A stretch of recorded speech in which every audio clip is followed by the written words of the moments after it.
You're watching The Breakfast Club. Morning, everybody. It's DJ MV Angela Yee, Charlamagne the God. We are The Breakfast Club. We got a special guest in the building. Yes, sir. X to the Z Xzibit. Yeah, it was good, What's man. up, my brother? Good morning. It's your first time up here, right? First time. 8 Wow, years we've been wow, on. wow. I know, It's right? his first time here. Yeah, I'm glad to be here. Really excited. You know what's interesting? I was asking a few of the West Coast homies this weekend when I knew you was coming about the importance of Xzibit to West Coast hip hop. So I'm gonna ask you yourself: how important do you think you've been to West Coast hip hop? Oh, that's a loaded question, man. I don't know how We got important. time. Yeah. I don't know how important I am to West Coast hip hop, but I know how much I love West Coast hip hop. I think I wear it. I wear it like a badge, and I'm really excited about the New West, and I just love the W, man. I think that because of that, I've been put in a position that the greats that have come before me have been put in, and so I'm very humbled by that. So that's how I feel about it. I ask because lyrically, you have to be one of the best to ever come out of the West Coast, but it doesn't seem like people respect it. as much. Yeah. I think it's because of the other things that I've been involved with, as far as, because at the time when I started doing other things that weren't popular in hip hop at the time, like being on reality television or doing, movies and films or advertisements, it wasn't as popular as it is now. I was going to say that a lot of the kids don't necessarily know you as a rapper. Right. They know you from Pimp My Ride. Right. My kids know you from Pimp My Ride. They don't know you from an artist. Exactly. Which is crazy. What made you do that reality? Do they call that reality TV? I guess so. Well, yeah, TV. Like we were the first, and so I feel like, when we did that, it was I was already getting my cars done at West Coast Custom. The producer, Rick Hurwitz, came in and asked if I wanted to host a show. I'd never hosted anything before, so it just happened to happen like that. It wasn't anything planned or it was strategic. It was just about, okay, let's get in here and try it, and then it just blew up. Had a nice run. Yeah. Did it help or hurt your musical career? In the beginning, I felt like it hurt my career because I wasn't able to tour. I wasn't able to continue building Xzibit as an MC. It all of a sudden became almost bigger than the music because it was, worldwide, and it was on MTV. It was on these networks that were pushing it around the world more than they were pushing my music. And so in the beginning, I felt like it hurt because I love hip hop. I love being here. I love creating it. I love being a part of it. And so when it came to Pimp My Ride, it just became like soccer moms and shit like that coming up and really recognizing me. So, but now as I look back at it, I feel like it is, regardless whether people know me from music or film or TV, I'm just glad to be, recognized. Well, what made you do it? Because at that time, rap was super profitable. Yeah. And I think about Angie Martinez. She actually turned down American Idol because she wanted to do the rap thing more. Right. So what made you want to do Pimp My Ride? I don't know, man. I've never been afraid to try other things. I've never been afraid to put myself in positions of, okay, cool, I haven't done that before. It probably felt natural, too, because it was something you really were doing already. Yeah, because it wasn't scripted. Right. I could say whatever I want to say, and so that's what kind of made it okay for me. So nobody knew it was going to go from something that they play at 11 o'clock. And honestly, I thought if I did Put My Ride, they was going to put my videos. Right. They was going to be like, oh, that's what I thought. But then it turned into a whole thing. It became bigger than you. It became bigger than anything. Yeah. They started pimping Xzibit. Yeah. Basically, yeah. Did you own part of West Coast Customs? No. Never. Never. That's one thing I was like, if that's his shop, he's gonna. You never tried to get your own shop or get a piece of that because it gave that shop so much publicity. Absolutely. They don't feel that way, and MTV probably didn't feel that way either. I feel like the show was built on my back, on my credibility in hip hop, and I feel as though that it became profitable for everyone else except me. And so when it was over, everybody couldn't believe that I didn't want to continue. Oh, you stopped it. You didn't want to do it anymore. Yeah, my contract was up. You were up. making millions from that too, because that's what you would assume. You would assume so that. Popular. You would assume that. You but had no I mean, EP credit, no ownership. No, they started trying to do stuff like that later. Yeah. Trying to keep it going. But they were doing stuff like, okay, we're going to do season 2, 13A. season 2, 13B. You know, it's like whoa, like they were shuffling the coconuts. So when that show was over, it was interesting, man. It was like the last episode, if you can remember, was like this coffin. It was like a coffin. I don't remember the specifics, but then I was supposed to go, and I couldn't wait to be done because I had a tour booked, and that my first touring experience since I started the show. And so there was this episode that it was like the Silver Surfer, 20th Century Fox, and at the time I was working on an X-Files movie, and I had just come back, and everybody was excited. I was in the building talking to the executives, and then the promotion company comes down and says, hey, we're really excited that you came back in to do this Silver Surfer episode for Pimp My Ride. I was like, I'm leaving on tour. And then it was like I got a phone call later.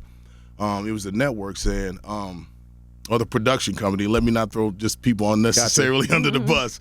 But the production company called and was like, hey, X, we forgot that there's one more episode that we'll fly you back from wherever you are to film this episode. And I was like, and I just left the building. I know how much they paid for that episode, and it wasn't a regular episode. And so I was like, okay, just give me $1 million. Just give me one. Oh, Xzibit, we can't do that. It's not in the budget. We can't give you that. It's like, dude, you know what? Okay, fuck it. I'm gone. And so that's how Chamillionaire got on that episode. You know what I'm saying? And so then it was just like the show fell apart from there. Yeah.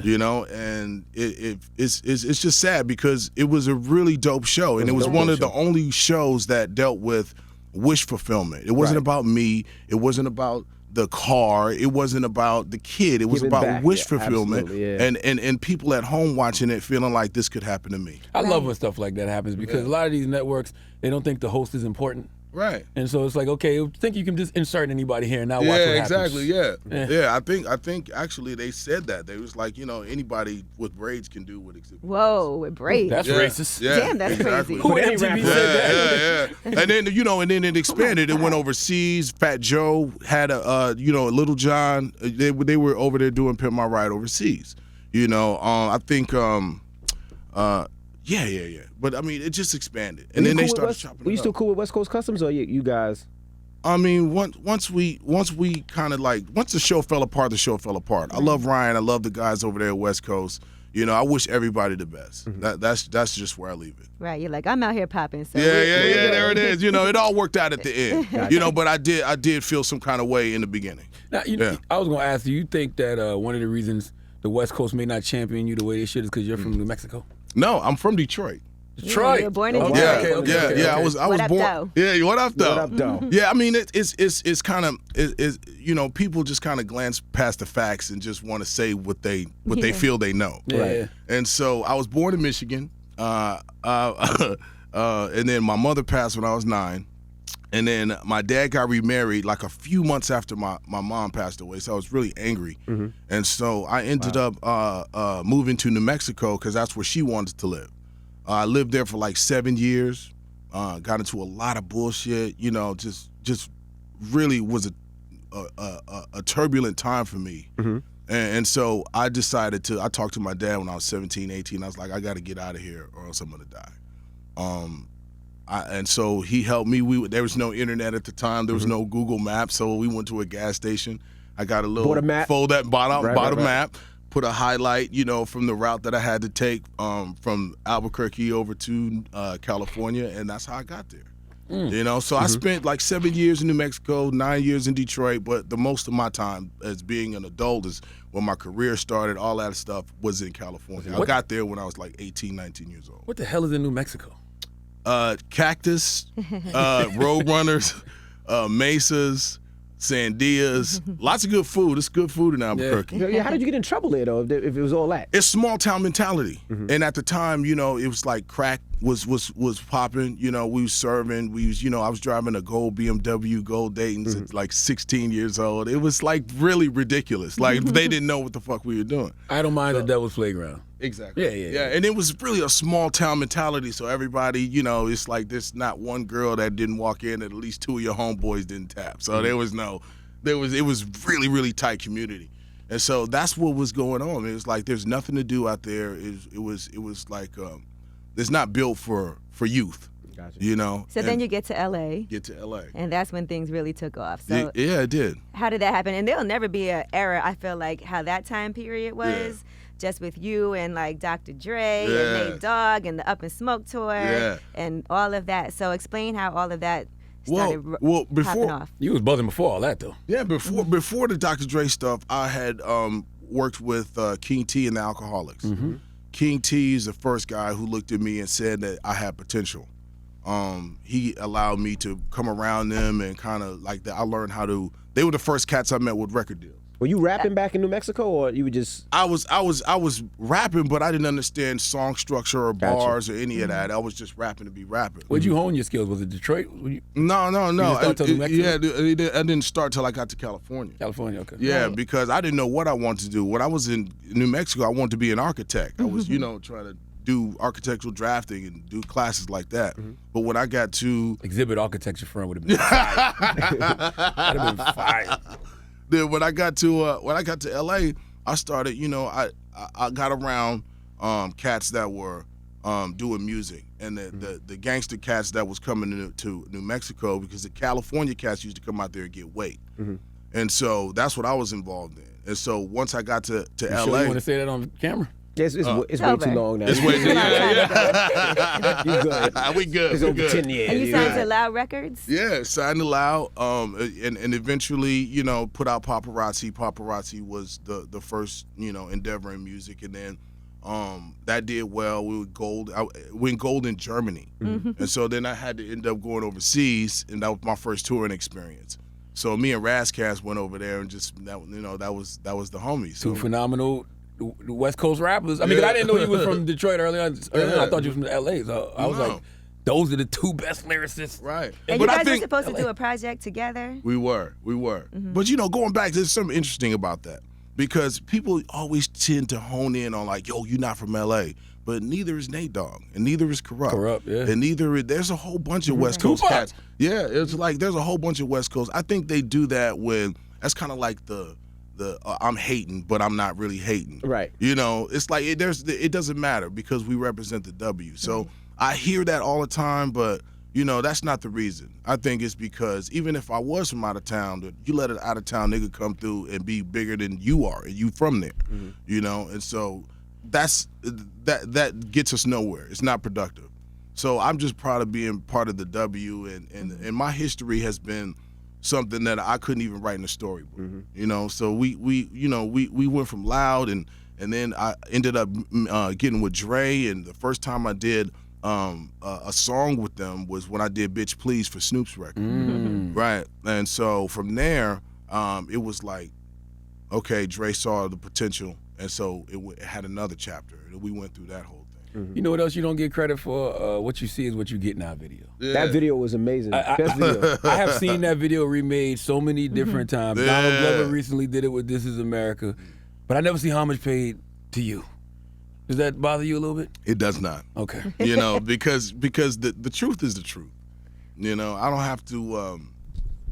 I don't have to go and because it makes you look lesser than. Yeah. When you go and start screaming like, "Hey, that's mine, that's mine." Like cats like you that understand that and respect that and know the history, I'm good with that. Because that was so new when I saw it, when you saw it back in the day. Explain to the people that don't know that how the video what was. you see, what you get is just like Donald Glover. Donald Glover was walking through his, dancing, not really focused on the things going on in the background. Absolutely. And you were going to the store. Like you was just sitting in your crib, decided to get up to go to the store, and the neighborhood was just in shambles behind you. Crazy, yeah. Yeah, it was. Nobody wanted to shoot that video, even though I had, because I came up with the concept, and everybody was like, "Oh, it can't be done. It's too expensive." And I was like, "No." And so funny enough, it was a porn director that ended up really accepting the job. His name was Gregory Dark. And Gregory Dog. Yeah. He does like S&M bondage films. Yeah. So he was like, "Yeah, fuck yeah, I want to do hip hop videos." So he probably made so much money anyway. So man, he didn't do porn anymore after that. Right. Really? Yeah, it was straight up. People started coming to him for music videos. So it was 13 shots edited to make it look like one. and Flavor Flav was in it, and the cars blowing up, and it was like Flavor Flav wasn't even on the schedule. He just driving by, saw us, and hopped out and got in the video. It was like shit like that was happening, and then it turned out to be like #1. It went to number. It was the only video that was able to take Notorious B.I.G. rest in peace from the #1 spot at the time. That's the More Money, More Problems video? Yeah, absolutely. Yep. And so it was incredible, man. It was a great feeling.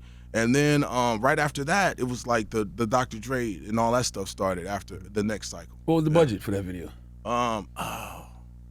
You know, it's Loud Records, so it wasn't much. it was like I felt like labels were spending so much money. Nah, back it was then. like Loud though. You remember Loud? Loud had Wu-Tang. Their videos was dirty. Mobb Deep, dirty. Yeah. I think we did it for less than $100,000. Fat Joe's videos were dirty back then. Which today might be a lot of money. Yeah, for real. That's crazy how the numbers are now, right? Yeah, and even like for you guys, the new collaborative album Serial Killers, right? Yes. The videos for that, they look great. They look like mini movies. Yes. But think about that. It's not costing you nowhere near that amount, I'm sure. No, because everything is in-house. Yeah.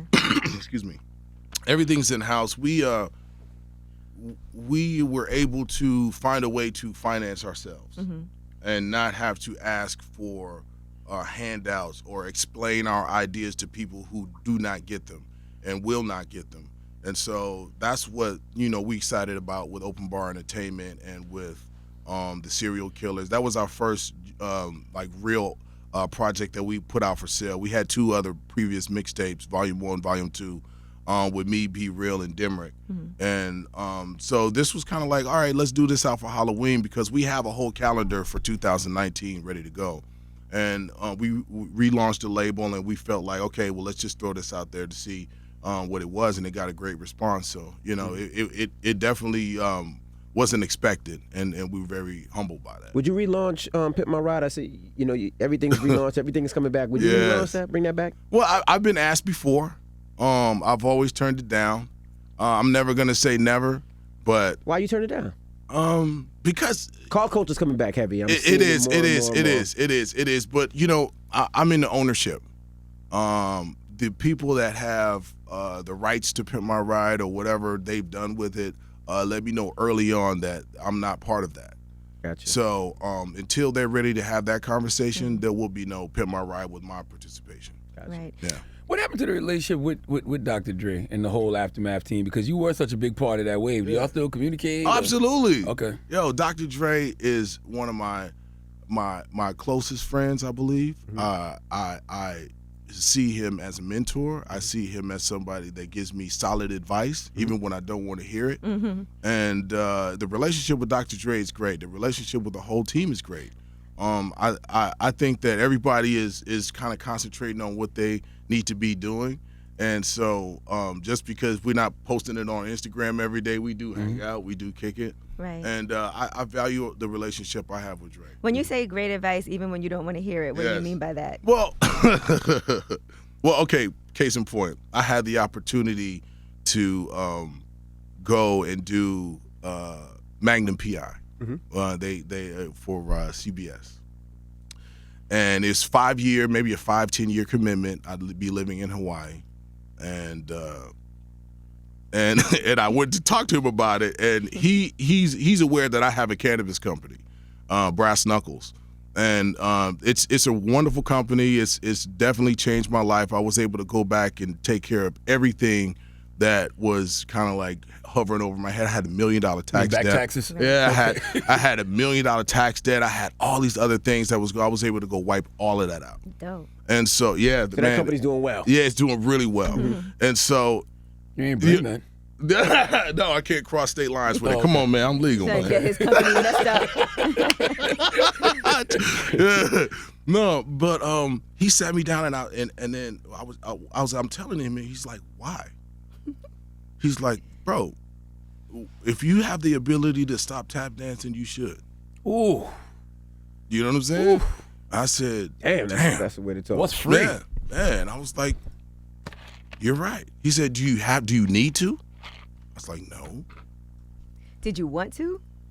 that matters not. That matters not. That's what he said. Like she said, sometimes it's what if you that desire. You want no, because I was on the fence. If I wanted to do it, I would have just did it. Right. It would have been a question. Right. It was. I was going back and forth. So yeah, he'll give it to me like straight. Like he ain't gonna candy coat it. So then I was like, yeah. He said, no, I'm not. Say it out loud. Hey, I'm gonna ask you what you doing, and you tell me what you. Yo, X, what you doing? I'm TC from Magnum PI.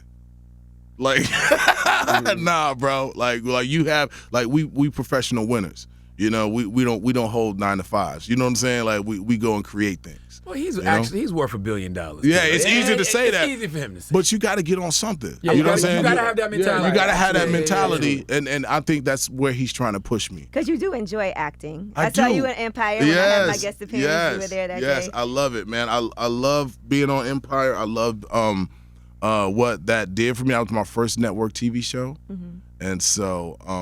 Great role you had on there. Yeah, but Sean can only do so much. I mean, I was like, he was doing way too much, man. And does Dr. Dre think Empire is tap dancing? No, okay. no. I mean, it wasn't like a 5 or 6 year commitment. Oh, you done tap dancing? I like that. Yeah. But it was dope because of what it represented, and I was able to be around people I respected. Taraji and Terrence and Senna and all the production staff over the Empire.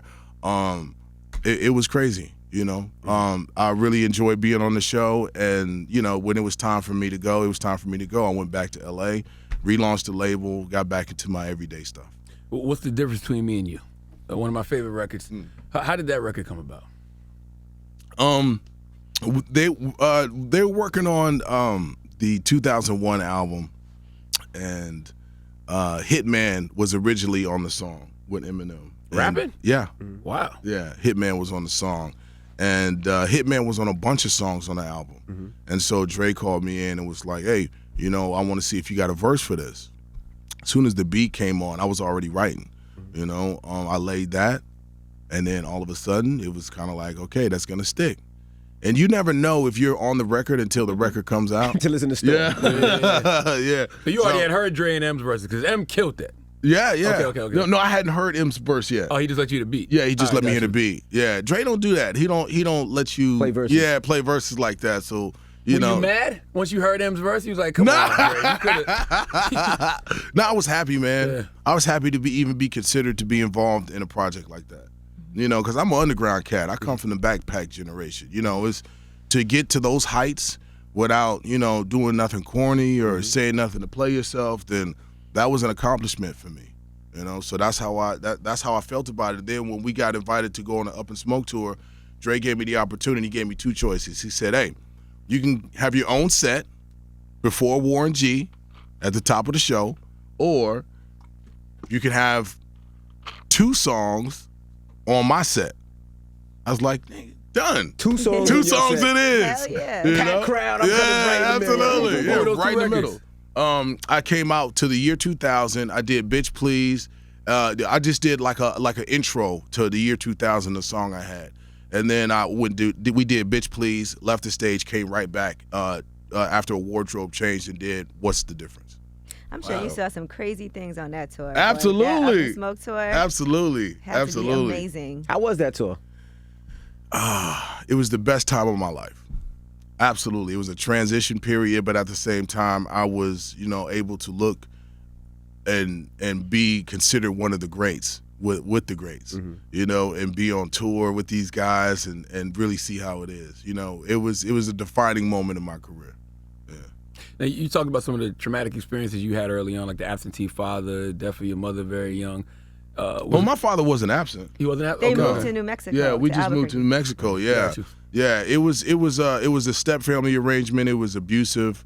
I was angry, and so I ended up, I did like 2 years in juvenile detention centers and group homes and whatnot because I wasn't able to be consoled. I wasn't able to be controlled or anything. Based off, consoled by what, your mother dying? Yeah, Okay, it was just too much. And then, being remarried, like 3 or 4 months, my mother wasn't even cold in the ground. Right. Wow. And ended up going to, New Mexico, where I'm just I'm sticking out like a sore thumb. There's only 5 black people there at the time. That's a lot to go through. And 4 of them in my family,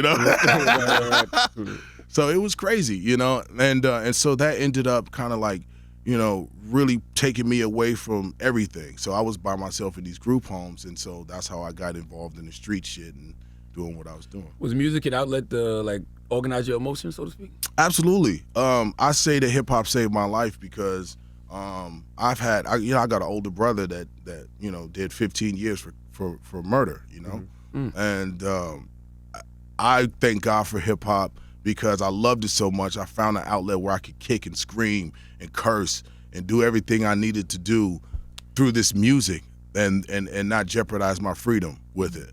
And so that's why I say hip hop saved my life. Did you ever have a conversation with your father about how you felt? Absolutely. My father just recently passed a year ago. Sorry to hear that. Thank you. And so before he passed, there was years. I became a father at 19, 20 years old. And so when I had children, I was able to see where he was coming from. He may not have communicated it the best way, but I saw where he was coming from.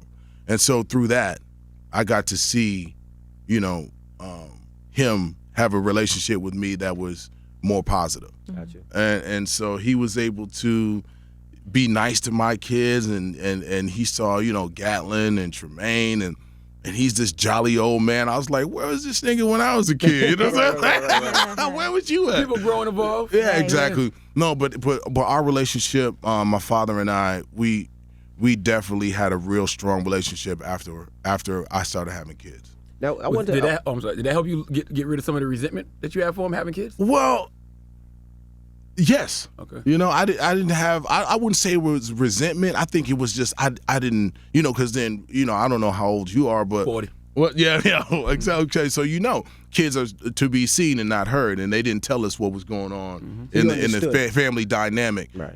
But I understood later, right. And then I got it, and so that's where I kind of started being able to talk to him and tell him the truth, and even though it shocked him or it made him feel like, okay, I hope my son is okay. At least he never got to see me in a grave or see me in prison or anything like that. Like he only saw me trying to strive to be better and to hit the successes that I did. I think that hurt our generation more than anything. Our parents keeping secrets from us. Yeah, and that was just the way it was, and I don't do that. It's brutal. I am brutally honest with my kids. When stuff is messed up, I tell them. When it's good, I tell them. When they're doing good, I tell them. When they're messing up, I tell them. Like it's all about communication. I'm the same. Yeah. I wanted to ask you when we talked about your taxes, and you owed over $1 million. How did you get to that level? Did you just not file? Was it bad accounting? Because there's a lot of artists out there right now, I'm sure, that are brand new that's just It was a combination of things. And not thinking. It was a combination of things. Well, as you get paid in music, you may get an advance, you may get royalties. Back when we were doing that, it was kind of like a really crazy accounting system. You got to remember, an album is sold.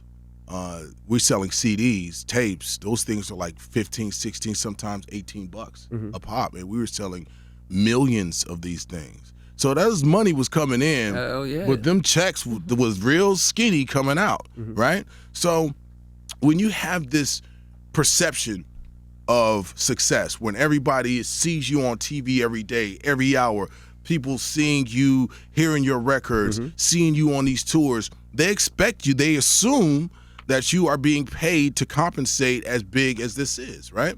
So there was a combination of the money not coming when it's supposed to, me trusting or feeling like, okay, I in order to be a rapper, I need to have a record contract, I need to have a business manager, I need to have a Bentley, I need to have a big house, I need to have parties, and I need to do all this stuff, even though I knew that the finances weren't there, right? So it's a combination of things.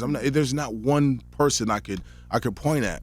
You taking out a lot of loans? Or no, I never took a loan. Never took a loan. But I was with a business manager that accepted large checks, like I remember like $1 million check came in under Alvin Joyner, which is my real name. And so not one time was I told like, yo, you need to start an LLC and you need to be able to take this check and expense things, because you're not just, just taking this and putting it in your pocket. You're paying for things. You're paying for your children's school. Employees. At the time, my first son's mother had taken me to court, and I went in there right off a tour bus smelling like Hennessy and a whole bunch of, just I don't give a fuck.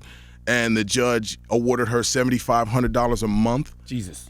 And so that went from when he was 2 to he was like 14. And so all these things are beating on your finances. And at the same time, you still got to be an artist, a superstar. Artist, a star, right. Superstar, right? So after a while, you can only, it's like when you have those old those variety shows when you got the guy who's spinning the plates and he spins another one, he spins another one, he spins another one, and then he got to run back to the first one to keep it going. So I was living like that for a long time. And then there's a lot of penalties too. Absolutely, penalties and interest. Right. And so when you pass these things and you think you're gonna get to it next year and get to it next year and get to it next year, it just piles up. And so eventually the plates started falling, and then it was a joke. It was like, aha, look at Xzibit. Right. I was always taught to never bring your personal stuff to the office.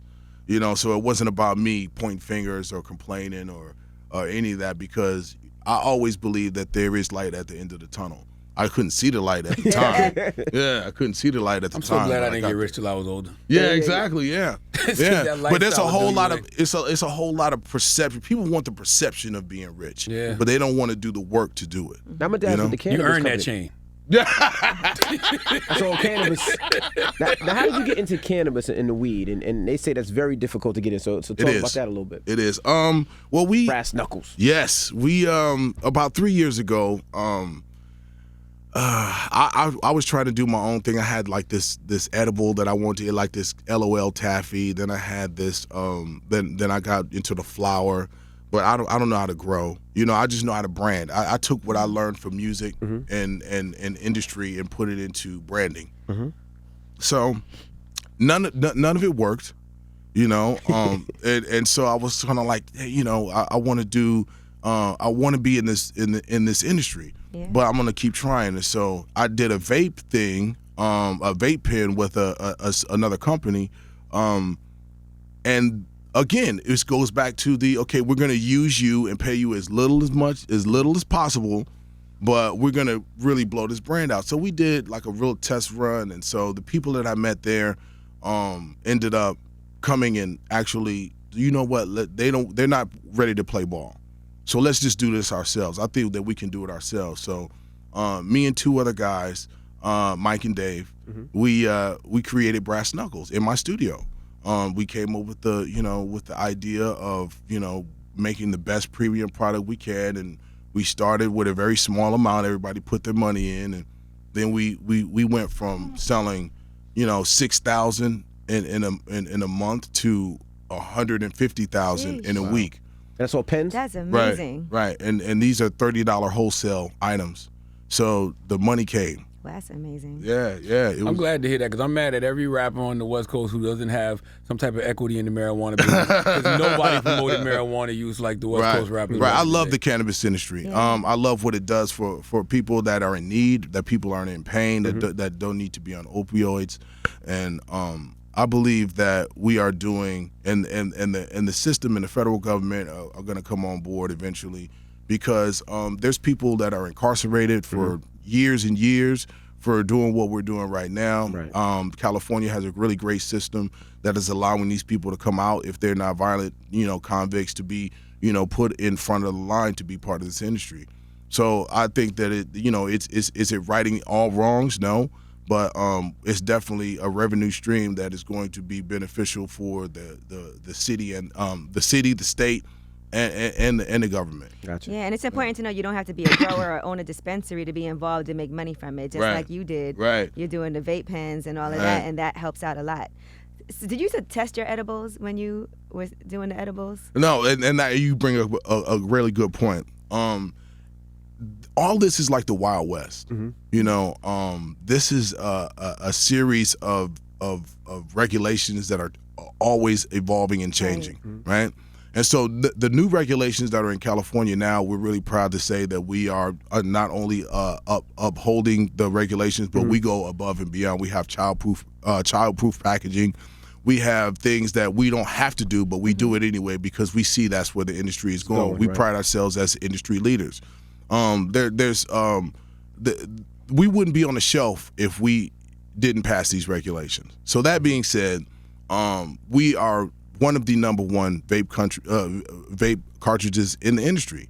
And so when people see that, you know, you get a target on your back. So we got ambulance chasers. We got people that are, you know, like trying to get after us and say this and say that. But long story short, we are industry leaders. We are industry developers. We believe that this industry is going to be great. There's room for everybody. Right. And we don't have to play dirty or, you know, or do, you know, bad press or try to throw jabs at anybody in order to be where we are. Gotcha. All right. And so you know,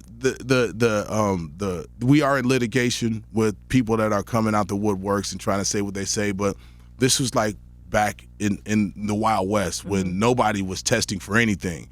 I mean, people are making this stuff in their bathtubs, you know, and we have a huge counterfeiting problem.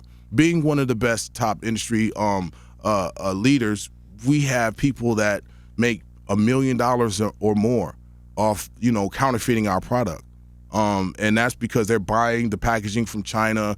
They doing everything they can to try to make themselves look like us. That's the only thing I'm scared about when it comes to prepackaged marijuana. Right. Like I don't know if this is really. It could be K2 or something. Right. But we have things that we have things that we put together for our packaging that isn't going to be able to be duplicated. We have the same problem as Louis Vuitton. We have the same problem as not like Nike, Coca-Cola. right? Yeah, not like Coca-Cola, because Coca-Cola is, you know, you have a manufacturer and then they send their packaging and then nobody wants to bootleg a Coca-Cola.